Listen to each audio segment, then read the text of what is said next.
왕이 중국 외교부장 연내 북중 정상회담 가능성 언급했습니다. 얼어붙었던 북중 관계 회복될 수 있을지 관심이 모아지는데요. 이 밖에 북한의 이모저모 강명도 경민대 교수와 이야기 나눠보겠습니다. 어서 오십시오. 네, 안녕하십니까. 다른 얘기 들어가기 전에 리포트 대사 피습 사건 이야기를 좀 해보겠습니다. 배후 세력 얘기도 나오는데 어떻게 보셨습니까? 글쎄 이 사람이 지금 이 김기정 씨가 혼자서 했는지 이 상당히 이게 지금 충격적인 사건인데, 그리고 초유의 미국 대사, 미국을 대표하는 대사의 그 칼로 테러를 했다는 것은 이게 상당히 큰 사건인데 이걸 혼자서 했을까? 네. 과연 무슨 생각을 가지고 이렇게 혼자 했을까? 그리고 이 사람이 뭐 혼자서 행동하고 뭐 외톨이고 뭐 왕따 당했다고 지금 이 진보 세력 말하자면 그 단체들에서는 하는데, 왕따 당한 것 같진 않아요. 왜냐하면 미나협에서 초청장을 10일 전에 보냈고 이 행사가 있다는 것을, 그러니까 상당히 중요한 행사고 그 리포트 대사가 온다는 거 아니에요. 와서 강연 특강한다는 걸 이거 알면서도 이 사람한테 보냈다는 것은 테러 전적이 한 번 있지 않습니까? 일본 대사에 대한 테러 전적이 한 번 있는데, 그런데도 이 사람한테 보냈다는 것은 항상 미나협과 같은 큰 이런 그 진보 단체가 항상 이 사람을 염두에 뒀다는 걸 의미해 두거든요. 예. 같이 행동하는, 그리고 항상 행동할 때는 혼자 행동한 게 아니고 자기와 그 뜻을 같이 하는 여러 단체들이 같이 무슨 한미 군사훈련 반대라든가 뭐 병합정 체결이라든가 뭐 시위하든가 어느 행사에 참여할 때도 항상 혼자 한 건 아닙니다. 그렇기 때문에 이번에 이 뭐 정북 머리요 뭐 이런 말을 하기 전에 이 사람이 실제 북한을 추종하고 북한의 어떤 지령이라든가 아니면 선동에 놀아나서 이런 걸 했는지 정확히 이걸 수사할 필요가 있는데, 여기에 정치권이 뭐 정북머리니 무슨 많은 이런 걸 할 필요가 없죠. 지금 수사하고 있는데 이런 엄중한 사건이 일어나고 한미동맹을 정말 파괴될 수도 있었던 리포트 대사가 진짜 우연하게 대처하고 미국이 우연하게 대처해서 그렇지, 만약의 경우 나 이 더 위험한 이 나라에 못 있겠다고 가게 됐다면 이게 어떻게 되겠습니까? 그러니까 미국 내 미국 국민들의 여론은 더 아주 험악해질 거고, 이 한미 관계가 자칫하다가는 그냥 엄청난 그 파국을 맞을 수도 있었는데도 불구하고 이걸 무슨 정북머리를 본다면, 아까도 말씀드렸지만 리포트 대사가 우연하게 대처해서 그렇지, 나 이런 나라에 정말 도와주려고 하고 내가 이렇게 사랑했던 나라 이럴 줄 몰랐다고 가게 된다면 이거야말로 엄청난 건데, 그걸 봐서라도 우리는 사실 뭐 미국이라든가 리포트 대사의 우연한 행동을 봐서라도 정북머리니 마늘상이니 하지 말고 그 앞서 누구와 연계되고 어떤 지령을 받고 어떤 선동에 놀아났는지 철저히 조사해야 된다고 합니다. 네. 특히 7번이나 북한을 방문했다. 이건 심각한 사태거든요, 사실. 7번 방문해서 누구를 만났는지, 뭐 북한이 선동선전에 뭐 놀아나겠다고 약속을 했는지, 뭘 했는지를 알아야 됩니다. 네. 그걸 조사를 해야 되죠. 조사하기 전에는 이렇게 단정 지을 수는 없겠지만은 북한을 추종하기 때문에 이런 행동을 하지 않았을까. 리포트 대사를 그 칼로 테러하기 전에 8시간 전에도 북한에서는 리포트 대사를 위해할 때에 대한 직접 이름을 고명하면서 위해하라고 선동하지 않았습니까? 이런 걸 봐서 이게 우연이라고 보기에는 너무나도 커다란 사건이라는 거죠. 그러니까 끝나자마자도 북한에서 이제 의로운 행동이다라고 계속 추켜 세웠단 말이죠. 이 부분도 어떤 계산이 돼 있는 부분이니까. 그렇죠. 그러니까 이거 많았지 뭐 우리하고 상관없다. 이거는 뭐 우리 단호하게 이건 뭐 안 한다. 그 프랑스에서 테러 사건이 일어났을 때 테러는 그 어떤 테러는 용서받을 수 뭐 이렇게 이야기하지 않았습니까? 근데 이번에는 달라요. 왜 그러냐면 만약에 이 테러 행거를 이런 걸 용서하지 말아야 된다 이렇게 한다면 여기 있는 정북주자들과 자기를 추종하는 세력들이 이런 걸 하지 말라는 걸로 되잖아요. 그러나 그것만 보더라도 북한과 연계돼 있다고 봐야 됩니다. 왜냐하면 용적 행동으로, 의로운 행동으로, 심지어 안중근 의사까지 거들먹거리는 걸 봐서는 안중근 의사와 비교할 정도로 지금 추켜 세우는 거 아닙니까? 예. 의로운 행사, 의사자라는 칭호까지 주면서 이야기까지 하면서 이렇게 한다는 것은 이게 보통 테러와 반미 항전에 떨쳐나설 것을 계속해서 지금 선전하고 주문하고 있다고 봐야죠. 이런 행동을 계속 하라길지 않습니까? 예. 근데 궁금한 건 북한에서 이제 보통 3.1 운동에 대해서 많이 안 가르쳐준다 이렇게 들었는데 안중근에 대해서는 배우긴 합니까? 안중근 의사에 대해서 안중근 이동 방문을 쏟아는 영화로 만들었거든요. 북한에서는. 애국자로. 그런데 마지막에는 안중근도 위대한 지도자를 못 만나서 저렇게 형장이 이슬로 사라졌다 이랬거든요. 그때 당시 위대한 김일성 장군님이 태어나서 이걸 지도를 받았더라면 아마 안중근 의사는 정말 위대한 수령님과 지도자에 의해서 애국자가 진정한 애국자가 됐을 거다. 이런 토를 반드시 하죠. 그러니까 애국자는 애국자지만 실패한 애국자 뭐 이런 식으로 하는데, 그 의사자고 하죠. 애국자라고 하고. 근데 그 애국자라고 또 봤더니 북한에서 이야기하는 그 안중근 의사와 비교한다는 테러를.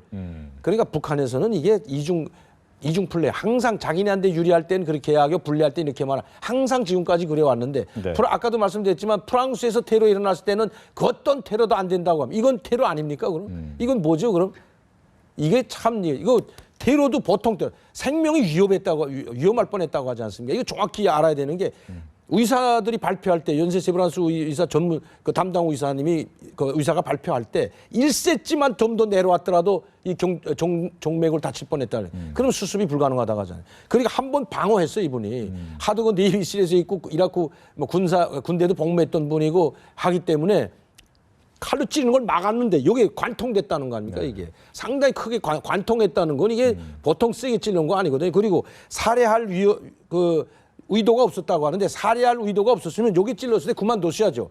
그런데 또다시 목을 겨누고 칼을 휘둘렀다는 것은 그분이 빗세지만 않았으면 바로 목에 들어왔거든요. 이건 살해 의도가 있었지 없었다고 보는 게 아닙니다. 알겠습니다. 화제를 좀 돌려봐서 뭐 김정은 취재 이후에 별을 띄었다 붙였다 참 많이 했습니다. 예. 지금 보니까 이제 누구의 박정천 부참모장 겸 화력지휘부장 같은 경우에는 원래는 별 2개였다가 3개였다가 다시 2개였다가 하나까지 내려왔어요. 이거 어떻게 된 겁니까? 아니 이건 뭐 차수가 됐던 김정은이 때 와가지고 이런 일이 지금 많이 좀 잦아지고 있는데 네. 김정은이가 지금 해마다 현지 지도를 한 150회, 160차례 하는데 거기 3분의 2. 100회 이상이 다 군부대입니다. 네. 그러니까 군부대를 쭉 돌다 나오면 군부대가 뭐 다 잘하는 것만은 아니거든요. 그렇죠. 저 작년에도 포부대를 지휘했는데 포부대가 사격 잘못하고 정확한 명중도가 없다고 호되게 질책했다는 것이 노동신문에 나올 정도로 그 질책하는 것이 포지휘관들한테 훈련을 제대로 하지 못했다고 강력하게 질책했다는 이야기. 예. 그다음에 또 해군 장군들 뭐 소위함대나 동해함대 그리고 해군사령부 장군들이나 고위급 인사 고급 군관이라고 한 대좌 이상급 장군 대자 이상급 그 장교들을 모아놓고 5km를 왕복 수용을 시키고 발가벗겨놓고 가지고 이런 일들이 자주 벌어지고 있는데 이것은 자기가 나이가 어리다 보니까 그리고 이 사람들은 대체로 60세가 다 넘은 사람들입니다. 60세 미만도 별로 없어요. 그러다 보니까 나이가 상대적으로 자기가 어리다 보니까 어떤 일을 하게 되면 자기를 깔보는 걸로 착각할 수 있거든요. 그러니까 자꾸 이렇게 군대를 휘어잡고 자기 명령 복종 체계에 확실하게 무조건 복종하게 하려고 별을 뗐다 붙였다 하고 나는 너희 별을 줄 수도 있고 뗄 수도 있는 사람이란 최고 지도자라는 것을 항상 보여줘야만이 아마 만족하는 모양입니다. 그런데 그것이 오히려 불만으로 지금 작용돼 가지고 네. 북한 북한 장군들 속에서는 자기 별이 왕별이 아니고 똥별이라는 말이 있거든. 마대자루를 하나 갖다 놓고 줬다 뗐다 붙였다 올렸다 하니까 네. 그런 말까지 똥별이라는 말까지 돌아갈 정도로 지금 값이 없지 않습니까? 어디 장군을 상장이 됐다 중장 완스타로 강직시키는 거는 이게 전 세계 군 역사에 없는 일이거든요. 네. 제대시키면 제대시키고 운퇴시키면 운퇴시키지 상장에 있다 소장으로 간동되면 어떻게 생각할 것 같아요? 그러니까요. 얼마나 창피합니까? 이거 병사들 앞이나 다른 부하 장교들 앞에 나서기가 얼마나 부끄럽겠습니까? 이 얼굴 뜨거운 일이고. 네. 그런데도 그걸 얼굴 뜨겁게 만드는 거죠. 그러면 그 사람이 오히려 야 장군님 김정은 장군님께 충성을 해야 되겠다 이런 생각이 들 것 같습니다. 앞에서는 박수 열심히 치지만 때만 대봐라 너 두고 보자는 마음이 반드시 있거든요. 그러니까 물론 이런 별도 별인데 저는 오늘 나온 소식입니다. 최룡해 얼마 전까지만 해도 넘버 2 얘기 나왔거든요. 예. 근데 지금 보니까 정치국 상무위원회에서 그냥 위원으로 강등이 됐다. 가능성 있는 얘기죠? 예, 가능성 있죠. 위원 이제 조선중앙통신사 노동신문에 네. 정치국 위원으로 발표하면 정치국 상무위원으로 발표하지 않고 위원으로 발표하면 해임됐기 때문에 거기선 강등됐기 때문에 위원으로 발표하는 거지. 정치국 상무위원으로 그냥 정치위원으로 발표하는 법은 없습니다. 크게 잘못되는 거죠. 그렇죠. 최룡해 가만히 있나요? 그렇게 되게 되면 네. 자기를 한동금 신문이나 방송사에서 뭐 낮춘다 이건 있을 수가 없는 일이죠. 그 최근에 김정은이가 황병서를 어느 현지도 데리고 나갔는데 거기서 먼저 허명되지 않았습니까? 그렇죠. 황병서가 먼저 허명됐을 때 2월 18일 날 19일 날 정치국 확대 회의가 있고 당정이 군사위원회가 열렸는데 네. 그때 거기서 조직 문제가 있었다고 했는데 이 조직 문제는 인사 문제를 조직 문제라고 합니다. 북한에서는. 예. 그러니까 조직 문제가 있었다는 것은 아마 거기서 정치국 확대 회의에서 그 인사 개편이 있었는데 그때 아마 황병서가 혹시 정치국 상무위원으로 될 가능성이 상당히 크죠. 그리고 그 최룡해는 상무위원회에서 정치국 위원으로 강등될 확률이 있다는 거죠. 아니 확률이 아니라 됐다고 봐야 됩니다. 왜냐하면 북한 언론 매체에서 정치국 상무위원이 아니고 위원으로 허명을 했다면 그건 이미 정치국 위원으로 강등됐다고 봐야 됩니다. 네. 그렇다면 지금 최룡해 역시 뭐 황병서나 최룡해나 이 인자가 확실하지는 않군요. 아니 상무위원이면 지금 네. 정치국 상무위원이 김일성이 때나 김정일이 때나 3명 내지 4명이었습니다. 김일성이 때는 김일성이 살아있을 때 정치국 상무위원 4명이었는데 김일성과 그다음에 이제 김정일, 오진우 있지 않습니까? 네. 오진우 그리고 이제 김용남 이제 그 김용남 총리 때는 연용민 총리가 이 4명이 정치국 상무위원이 있는데 김정일이 들어와서는 김일성이가 없이 3명만 돼 있다가 김정은이 때도 마찬가지 3명이었습니다. 예. 김정은이 때도 처음에 정치국 상무위원이 최룡해, 김용남이 둘밖에 없거든요. 김정은이 당연히 상무위원이고 아하. 이 3명이었는데 이 중에서 최룡해를 상무위원을 떨고 버리고 강동시키겠다면 한 사람 남았는데 누가 나왔습니까? 김정은이하고 김용남입니다. 네. 김정은이는 자연히 뭐 상무위원일 거고 김용남이가 이제 나이가 이제 90이 다 된 할아버지하고 김정은이하고 뭐하고 회의를 한다고요? 정치국 상무위 회의를 한다? 이거는 좀 그게 아주 둘이서 좀 이상할 것 같아요. 할아버지도 막 뭐 완전히 뭐 중조 할아버지 뻘 되는 사람하고 해. 네. 이건 안 되고 제가 봐서는 최룡해가 강동됐으면 황병서를 정치국 상무위원으로 올려놓을 가능성이 상당히 있다는 거죠.